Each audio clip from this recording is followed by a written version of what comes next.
היה לי אישיות. ואז כשעברתי לגור עם ההורים שלי, התחלתי להבין שאני צריכה לקחת מהאישיות שלהם אליי. כי היא שאלה אותי מה את אוהבת לעשות. ולא ידעתי מה להגיד. אמרתי, רגע, אמא שלי עושה פילאטיס, אבא שלי הוא דן 5 בנינג'יטסו, עושה צעידות. היא תעלה עליי שאני אגיד צעידות, מי אומר צעידות? זה רק אנשים בני 70, אני עושה צעידה. אז היא שאלה אותי כזה, רותם, תגידי, איזה פילאטיס את עושה?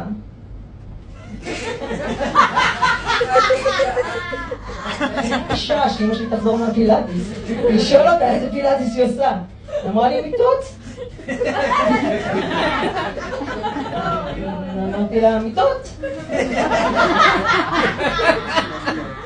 פשוט.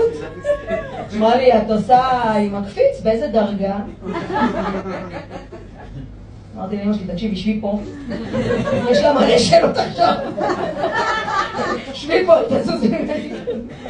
אני ואמא שלי מחובקות, ב-11 בלילה, ברדיו שתכתוב לי הודעה, פילאטיס.